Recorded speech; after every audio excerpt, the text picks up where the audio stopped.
Hey there, traders. It's Ty here from Unity Trading. And this week we talk to Dan and Josh, the co-founders of Brisbane-based startup Digital Surge, who are making it easier than ever for everyday Australians like you and I to buy, sell, and trade Bitcoin. They also offer a fantastic functionality where you can pay for everyday goods and services using Bitcoin.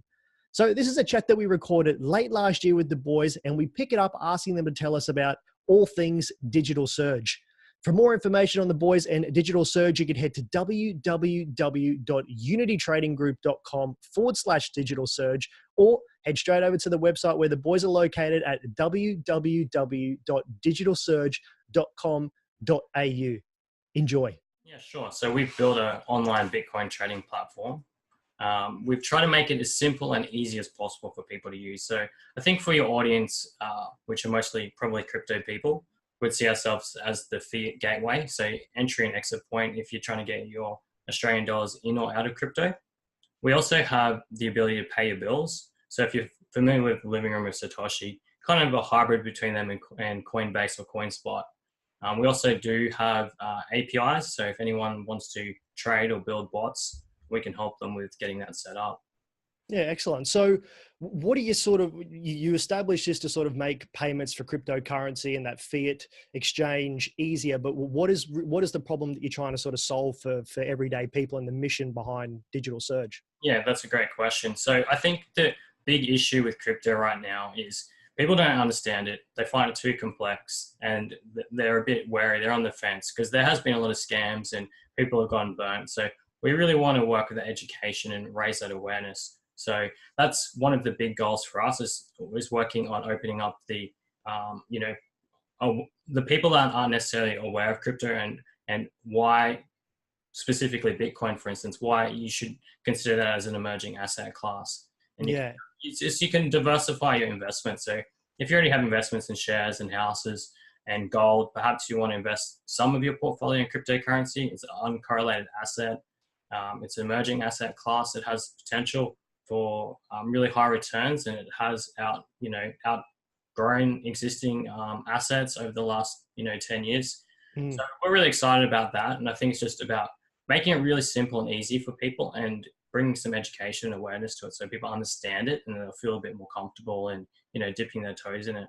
Yeah, 100%. And Dan, obviously this has been a massive endeavor for both you and Josh. This is not something that's just been thrown together. There's been a lot of development and thoughts and probably, I'm sure, blood, sweat and tears that goes into something like this. So what are some of the challenges that yourself and Josh and the team at Digital Surge have sort of faced getting to where you are now?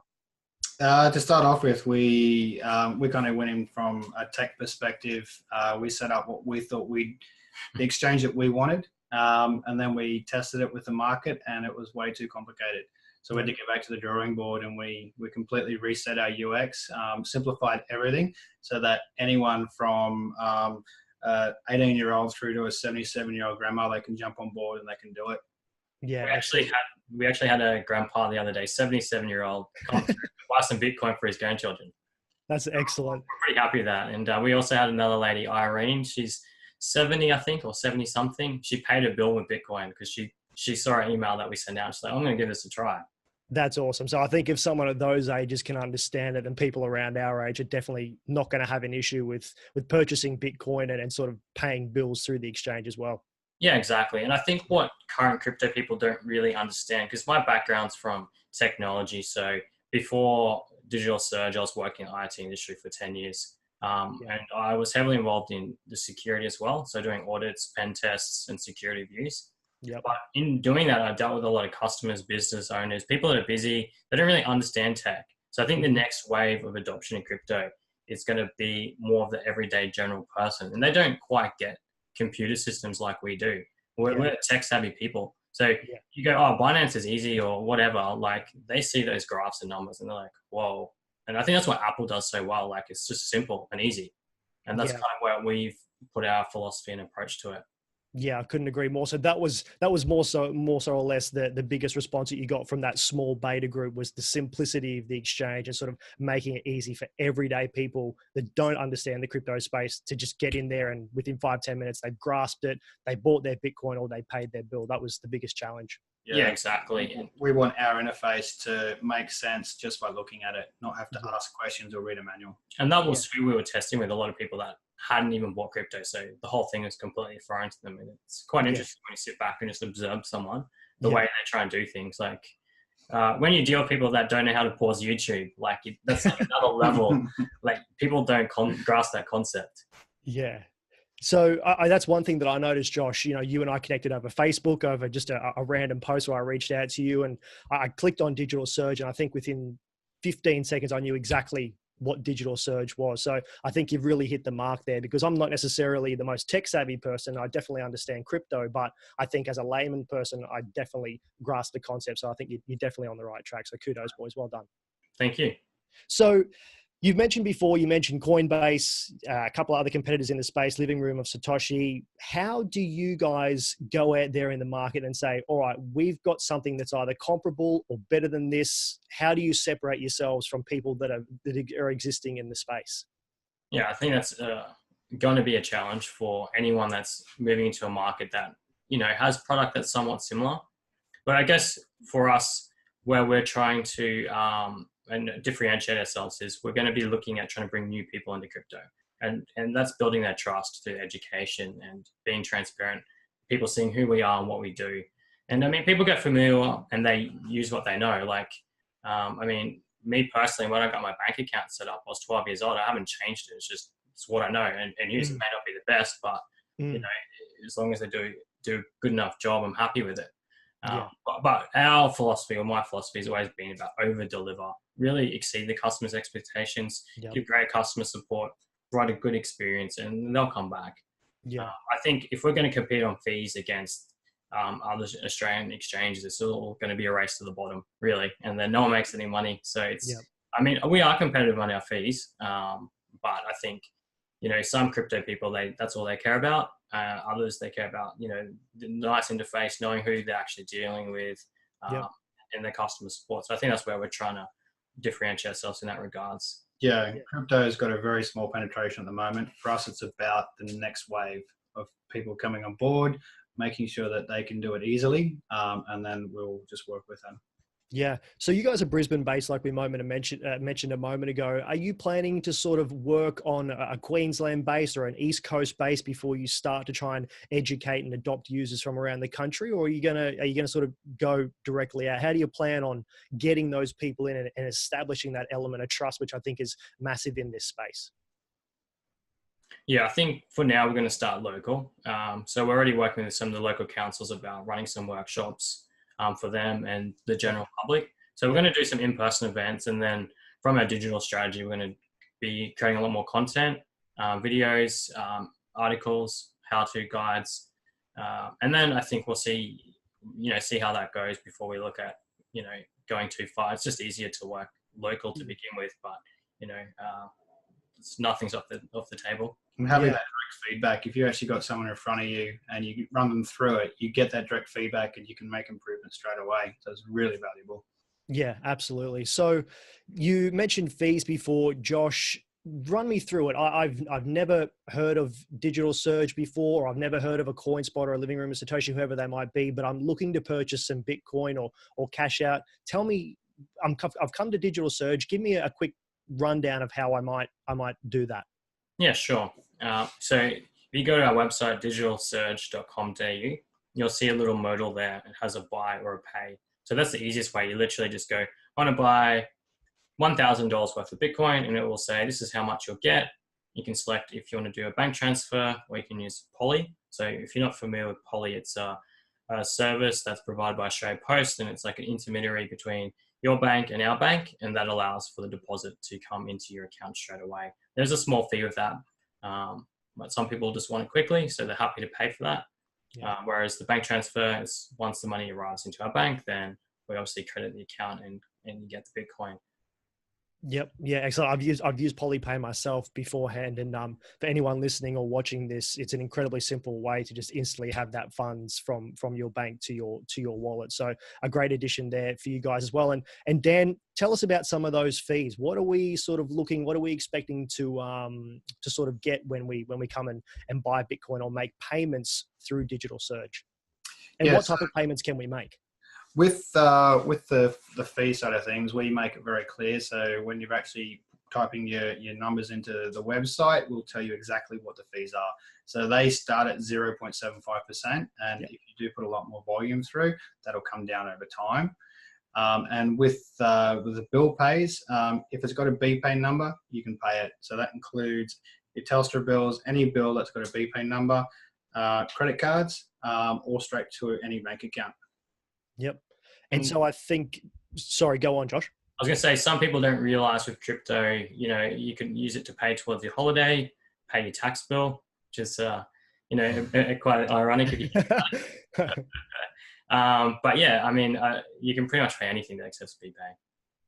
Yeah, absolutely. So one thing that I think is really important especially for mass adoption, we've heard so much of these negative things happening across crypto, and one huge element is safety. So tell us about how you're going to safeguard visitors to the site, people who are paying services, paying bills. How do we know that our money is safe when paying through Digital Surge?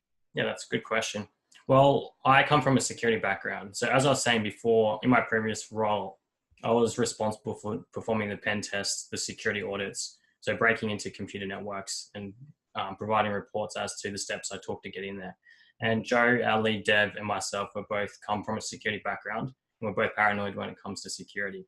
So even our first communication was by encryption. So like every step that we make in regards to development or change, security is in the forefront of our minds. Because at the end of the day, if our exchange gets hacked, then it's, the customers lose, we lose, our business is gone. We put so much time and effort into building our business that for it to just go like that overnight, it's just too risky. But some of the specific measures that we take, and one thing that actually gives me some peace of mind is we keep nearly all of the crypto offline in cold storage.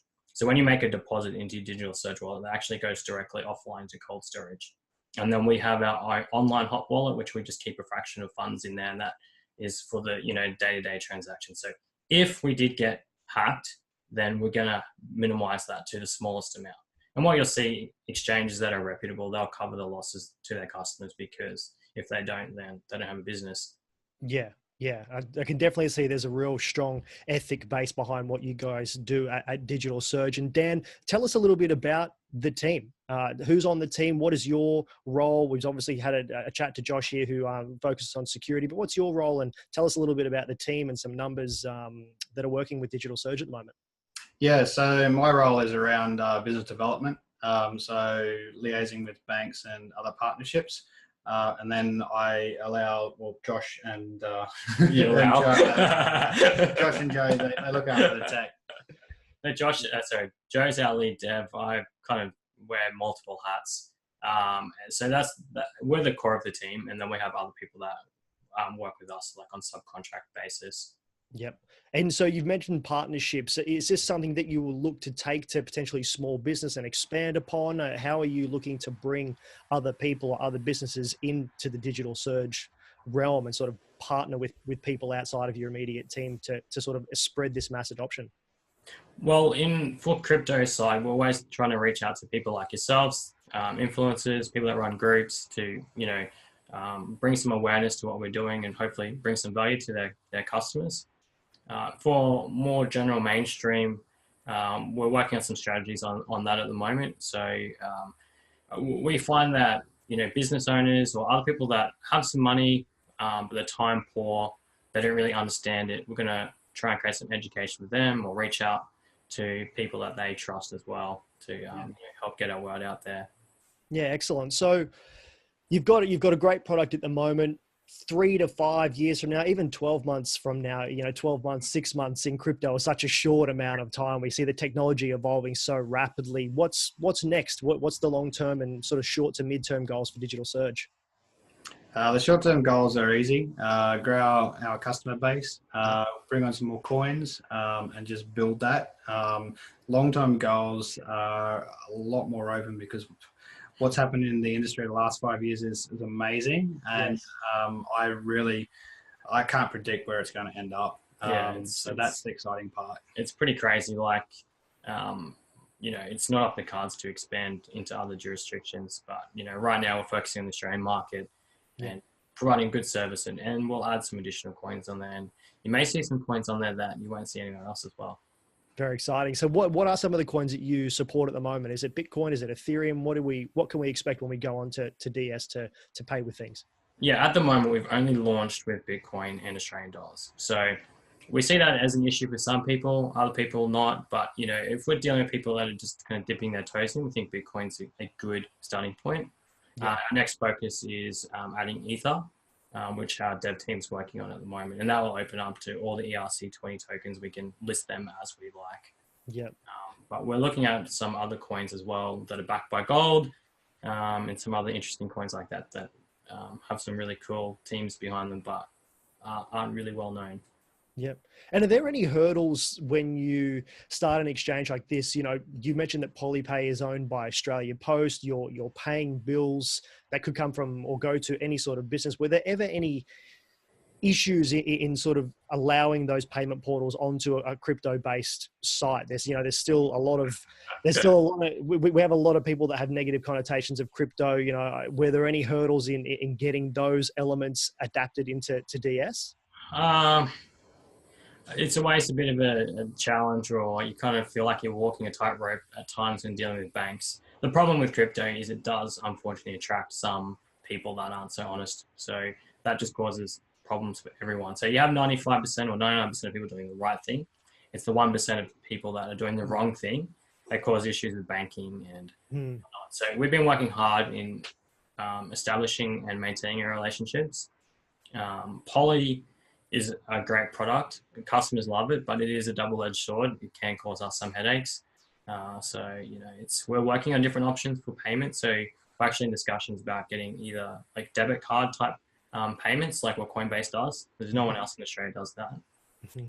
And also trying to get some of the fast payments set up, because that's kind of where everything's going towards. So we can get instant credits into customers' accounts. Yeah, amazing, guys. Fantastic. So if I want to find out a little bit more about Digital Surge and what you guys do and connect with yourself, Dan and Josh, where can our listeners and viewers go to find more about you guys? We are in most of the socials. So we got Facebook, YouTube. We're starting to put a lot of our training up on YouTube. So check us out there. Otherwise, we're also on Twitter, LinkedIn. We have a Telegram channel. Our Telegram channel is not that active, but you can come and say hi. We will answer you straight away. Well, you can come to our website. We've got live chat on there. Come to the website. All of the socials are down the bottom, so you can just click on a link, go straight to them, or just ask in the live chat, and we can talk. You can talk straight to us directly. And also, just for general crypto people, would encourage them for helping adoption of crypto, just to come and spend some of their profits, pay their bills, pay their credit cards, whatever. Yeah, 100%. Until I had found out about DS, I'd used Living Room and Satoshi a ton of times to pay bills. So yeah, boys, I'll come over and use you from now on. It's way better. So Josh and Dan, thank you so much for joining us today, guys. Like the boys said, if you're looking to buy Bitcoin, pay bills, and look for a really simple way to do both, head over to digitalsurge.com.au or connect with the boys on their socials. And guys, thanks so much for being here. Thank you so much. Cheers.